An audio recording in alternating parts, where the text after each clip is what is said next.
શહેરના નાગરવાડા વિસ્તારમાં વરસાદી પાણીના નિકાલ માટેની જગ્યા પર દબાણ કરતા મામલો પોલીસ મથકે પહોંચ્યો હતો।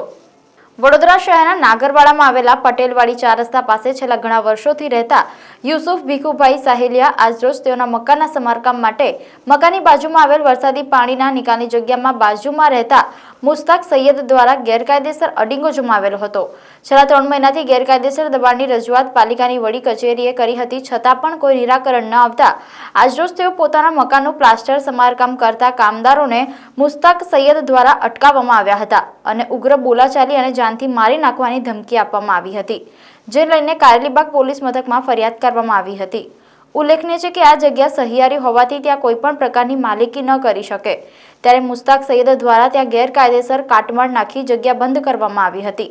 ત્યારે હવે જોવાનું એ રહ્યું છે કે પાલિકા તથા પોલીસ વિભાગ આ અંગે શું કાર્યવાહી કરશે।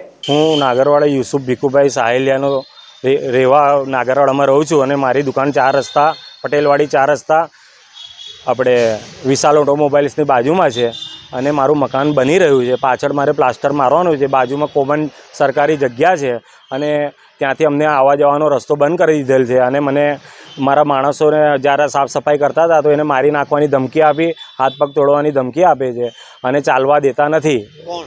મુસ્તાક સૈયદ એ કે અમારી ગલી છે, અહીંયાથી ના ચાલવા દો અને ઘણા બધા પાછળ રહેવાસી છે એમને બી ધમકીથી ચાલવા નથી દેતા।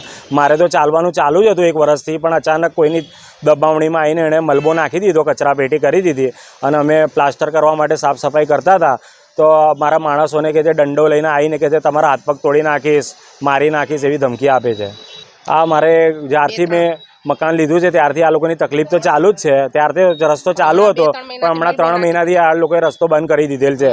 અત્યારે હું પોલીસ સ્ટેશનની બહાર ઊભું છું, કારેલીબાગ પોલીસ સ્ટેશનની બહાર। મારું નામ યુસુફ ભીખુભાઈ સાહેલિયા, હું નાગરવાડામાં રહું છું।